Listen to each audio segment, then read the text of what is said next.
પોરબંદર તાલુકામાં વરસાદની શરૂઆત તો થઈ છે, પરંતુ હજુ મેઘરાજા મન મૂકીને વરસ્યા નથી. ત્યારે બડા પંથકના કેટલાક ગામોમાં 1 ઇંચ જેટલો વરસાદ નોંધાતા ખેડૂતોને આંશિક રાહત મળી છે. છતાં પૂરતા વરસાદના અભાવે ચિંતાનું વાતાવરણ યથાવત છે. પોરબંદર તાલુકાના બરડા પંથકમાં છેલ્લા 2 દિવસથી વરસાદી માહોલ જોવા મળી રહ્યો છે, જેમાં શનિવારે કેટલાક વિસ્તારોમાં અડધો ઇંચથી 1 ઇંચ સુધી વરસાદ નોંધાયો હતો. જ્યારે રવિવારે સવારે પણ વરસાદ શરૂ થયો હતો, જો કે અનેક ગ્રામ્ય વિસ્તારોમાં માત્ર છાંટા જ પડ્યા હતા.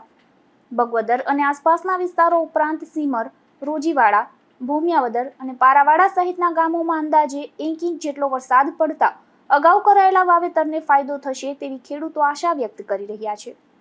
જો કે ખેડૂતોનું કહેવું છે કે આ વરસાદ માત્ર આંશિક રાહતરૂપ છે. હજુ ખેતી, જળ સંગ્રહ અને ઘાસચારા માટે સારો વરસાદ જરૂરી છે. જો આગામી દિવસોમાં 8 થી 10 ઇંચ જેટલો વરસાદ થાય તો ખેતી ઉપરાંત જળ સ્ત્રોતોને પણ મોટો લાભ મળી શકે. હાલમાં અનેક જળ સ્ત્રોતોમાં પાણીનું સ્તર ઘટ્યું છે અને ઘણા કુવાઓમાં પાણી તળિયે પહોંચી ગયું છે. સાથે જ પશુઓ માટે ઘાસચારાની અછત પણ વર્તાઈ રહી છે. તેથી ખેડૂતોની નજર હવે આગામી વરસાદ પર ટકેલી છે. ધીરુભાઈ નિમાવત, ગુજરાત ન્યૂઝ, બગવદર.